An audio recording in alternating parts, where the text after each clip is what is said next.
So अल्गोमध्ये कसं असतं ना, अल्गोमध्ये कसं असतं आपल्याला मध्यरात्री झालेल्या मोमेंट्स किंवा पहाटे झालेल्या मोमेंट्स आता तुम्ही इथे बघू शकता, की इकडची जी ही मूव्हमेंट आहे ती रात्री 2-2:30 वाजता आलेली आहे.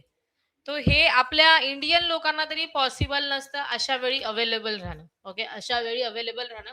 सो अशा वेळी अवेलेबल नसतानाही जर आपला सॉफ्टवेअर जो आहे आपल्यासाठी काम करत असेल आणि ह्या मोमेंट्स जर कॅप्चर करत असेल, तर त्याच्यासाठी आहे आपला अल्गो.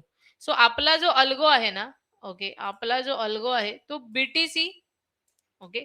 आपला जो अल्गो आहे तो बीटीसी, इथेरियम आणि सोलानामध्ये काम करतो. ओके. ट्रेंडिंग मोमेंटमवरती आपली स्ट्रॅटेजी आहे, जो त्याच्यावरती काम करेल आणि कडक असा जो आहे ही मूव्हमेंट्स अशा ज्या आपल्याला कॅच करता येत नाही, त्या कॅच करण्याचा प्रयत्न करेल. ओके.